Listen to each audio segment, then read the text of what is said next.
Meu nome é Iracema. Em minhas veias corre o sangue da floresta, a força dos meus ancestrais, a sabedoria da Jurema. Carrego em meu coração as lembranças de um tempo que a gente acreditava que nunca ia ter fim. Um tempo de liberdade que tentaram nos roubar. Mas a alma da gente, quando é filha da mata, é como a raiz da samaúma. Resiste a qualquer tempestade e encontra a luz para crescer. Minha história não é de princesa em palácio, não. É a história de uma mulher indígena, livre por direito, mas cativa de um destino que os invasores queriam traçar para mim, aqui, na nossa terra. Cresci ouvindo o canto dos pássaros, aprendendo com minha avó os segredos das plantas que curam, e com meu pai as histórias dos nossos guerreiros, a coragem que eles tiveram para defender nossa terra. Fui livre desde o meu nascimento, filha da floresta, criada para honrar nossos costumes e proteger nosso povo. Mas a verdade, meus netos, é que a liberdade da gente, para nós, os filhos da mata, sempre esteve ameaçada. Os Karai, os homens brancos, com sua ganância e sua sede de poder, sempre quiseram nos dominar. E foi num tempo de seca, quando o rio se tornou um fio de prata e a caça se escondeu na mata, que a sombra se aproximou da minha vida. Martim, um carai forte e de olhar duro, chegou à nossa aldeia. Ele dizia que vinha em paz, mas seus olhos revelavam a cobiça pela nossa terra, pela nossa riqueza. Queria se aliar ao nosso povo, mas eu sentia que sua intenção era nos dominar. Meu pai, o cacique, era um homem sábio e cauteloso, mas Martim o encantou com suas palavras e seus presentes. Eu, Iracema, a filha da Jurema, via o perigo se aproximando, mas minhas palavras eram como o vento, levadas pela ingenuidade do meu pai. E por um capricho cruel do destino, Martim me escolheu. Ele disse que queria me desposar, que eu seria a mãe dos seus filhos, a rainha da sua casa. Mas eu sabia que ele não me via como mulher, e sim como um troféu, uma forma de selar sua aliança com o nosso povo, de garantir seu domínio sobre nós. Meu pai, iludido pelas promessas de Martim, concordou com o casamento. E para proteger meu povo com o coração em prantos, eu aceitei. Mas minha alma jamais se curvou àquela imposição. A cerimônia que para eles seria uma celebração, para mim era um velório da minha própria liberdade. No dia que chamaram de meu casamento, os tambores rituais da aldeia de Martim ressoavam. Um som grave e ritmado que, em vez de alegria, anunciava a minha desgraça. Senti cada batida no peito, um lamento abafado por aquilo que me era tirado. Quando se aproximaram para me conduzir até ele, eu me recusei. Fiquei ali plantada no chão, os pés firmes como as raízes de uma árvore ancestral. Gritei contra essa injustiça que queimava em minhas veias, um brado rouco que vinha da minha alma. Lutei com a fúria de uma onça ferida, as unhas arranhando as mãos que tentavam me agarrar, meu corpo ágil se contorcendo para escapar daquelas amarras. Eu não era uma boneca para ser levada ao altar deles. Minha força era a força de um rio que se recusa a seguir um leito imposto. Mas a força dos Karai era maior. A quantidade de homens que se lançaram sobre mim era esmagadora. Eles eram muitos, e eu sozinha, apesar de toda a minha bravura. Eles me amarraram meus pulsos e tornozelos com cordas grossas que cortavam a pele, como se eu fosse um animal selvagem capturado. O cheiro de suor e terra daqueles homens me nauseava. Com brutalidade, me jogaram em uma canoa sem delicadeza, como se eu fosse um objeto sem valor, uma presa para ser exibida. Vi o rosto de Martim de longe, seu olhar frio e satisfeito com a minha derrota.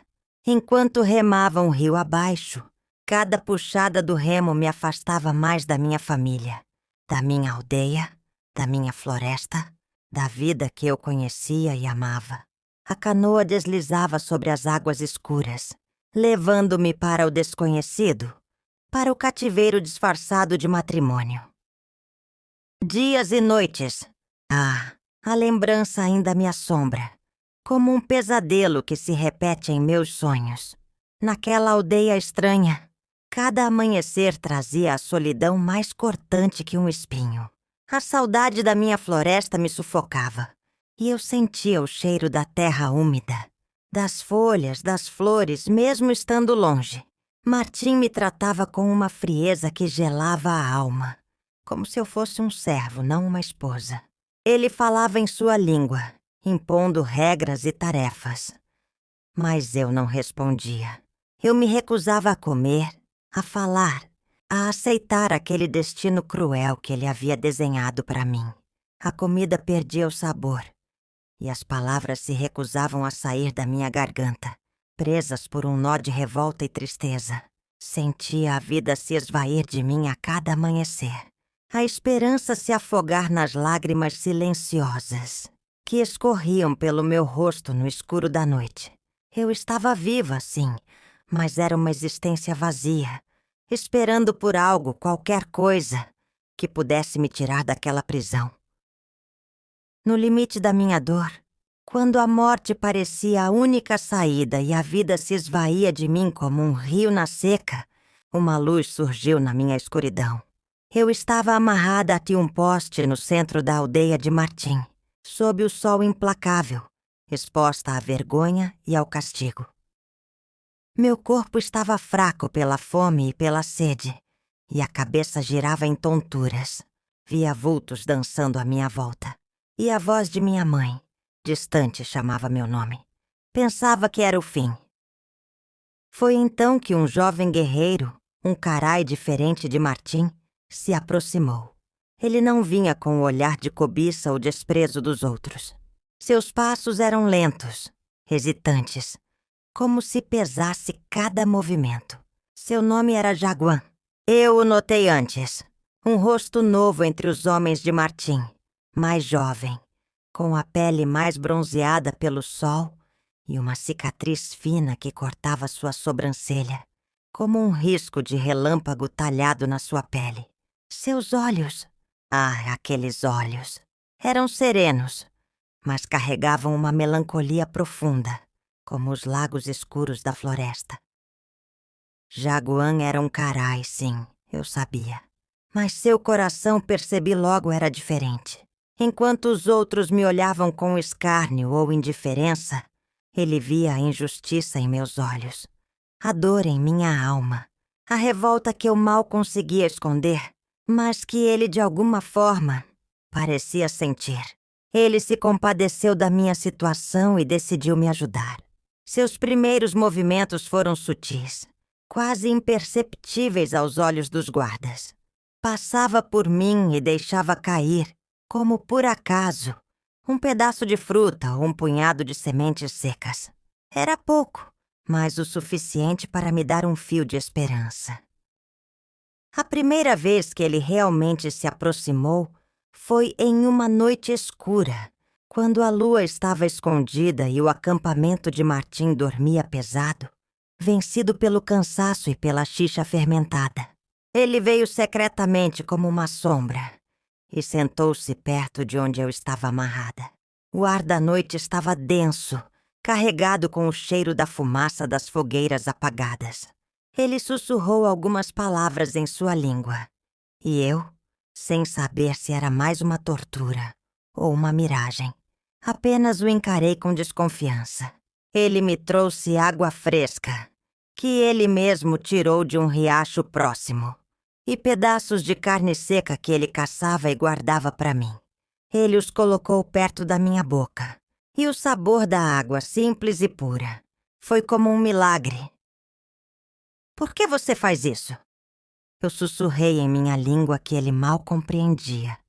Minha voz estava rouca, arranhada, quase inaudível depois de tantos dias de silêncio forçado. Mesmo sem entender minhas palavras, ele compreendeu a pergunta em meu olhar. Ele sorria, um sorriso triste, e respondia em seu próprio dialeto, que eu começava a decifrar aos poucos. Você é como a liberdade, não pode ser domada. Ele me contou que também era prisioneiro de Martim, que havia sido capturado em uma batalha contra outro povo e forçado a servi-lo, um guerreiro subjugado. Ele sentia a mesma dor da perda, a mesma amargura de ser um escravo.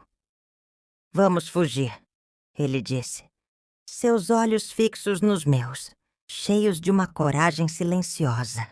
Eu conheço os caminhos da mata, os atalhos que eles não vigiam. Que dia? Lhe perguntei. Ele me disse, hoje. O ar da noite estava pesado, a lua escondida pelas nuvens, perfeita para a fuga. Ele havia cortado as amarras da canoa mais rápida e deixado comida e água. Nossas mãos se tocaram e a faísca da esperança acendeu um fogo dentro de mim. Corremos para o rio. O silêncio era nosso aliado, o coração batendo forte no peito. Jaguan remava com a força de um espírito da floresta, a canoa deslizando na água escura como um peixe. O som da aldeia de Martim foi ficando para trás, e o som da floresta, da nossa floresta, me abraçava novamente. Nossa fuga foi longa e perigosa. Martim, furioso com a minha ousadia, enviou seus guerreiros para nos perseguir. Ouvíamos seus gritos e o latido dos cães de caça se aproximando. Mas Jaguan conhecia a floresta como a palma da sua mão. Por aqui, Iracema, rápido! Ele me guiava, sua voz calma e firme. Ele nos conduziu por caminhos secretos, por trilhas que só os filhos da mata conheciam, nos protegendo dos perigos dos animais selvagens, das armadilhas que os homens brancos deixavam. Ele me ensinava a reconhecer o cheiro da chuva que se aproxima, o canto dos pássaros que anunciam perigo, o sabor das raízes que podiam nos alimentar. A cada passo, a cada novo desafio superado, uma ligação forte e inquebrável começou a surgir entre nós. Não era apenas gratidão. Era um respeito mútuo, uma admiração que florescia em meio ao perigo constante. Nossas almas se reconheceram na luta pela liberdade.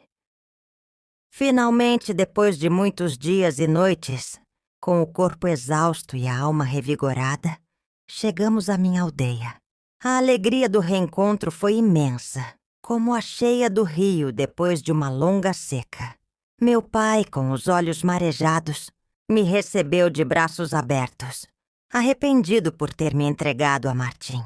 Minha mãe chorou de alívio, e meu povo me acolheu com festa, cantando e dançando para celebrar a minha volta e a liberdade que eu havia conquistado. Mas nossa paz durou pouco. Martim, enlouquecido pela minha fuga e pela afronta, jurou vingança. Ele reuniu seus guerreiros mais numerosos e mais armados e atacou nossa aldeia. A luta foi sangrenta, meus netos.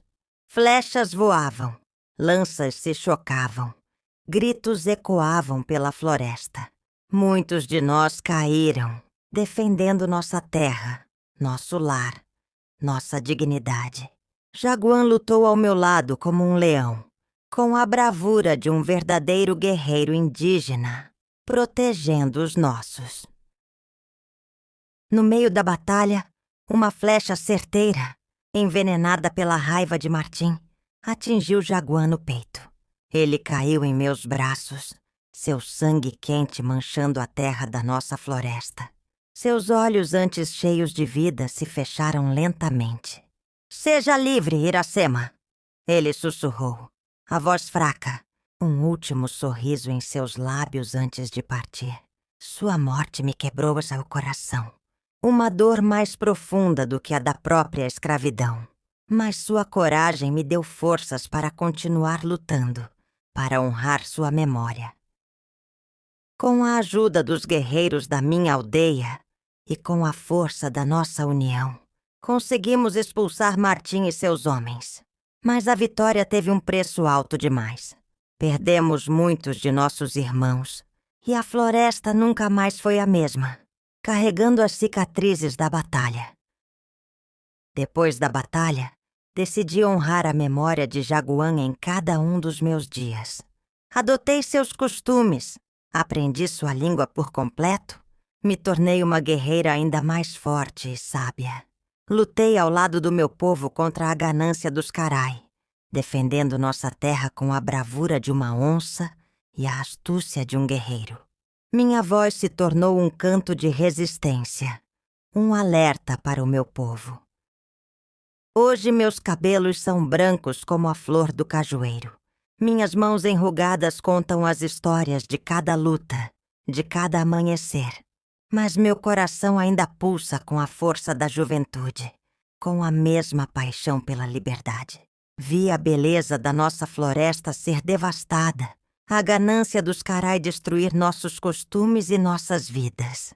Mas vi também a resistência do meu povo, a coragem de nossos guerreiros, a força do amor que nasceu em meio à guerra e à dor.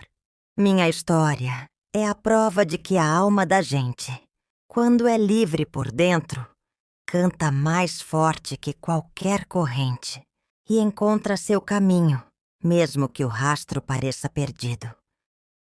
E se vocês gostaram de ouvir as lembranças da vovó Iracema, deixem um carinho nesse vídeo e se inscrevam no canal, para que as histórias do nosso povo continuem sendo contadas.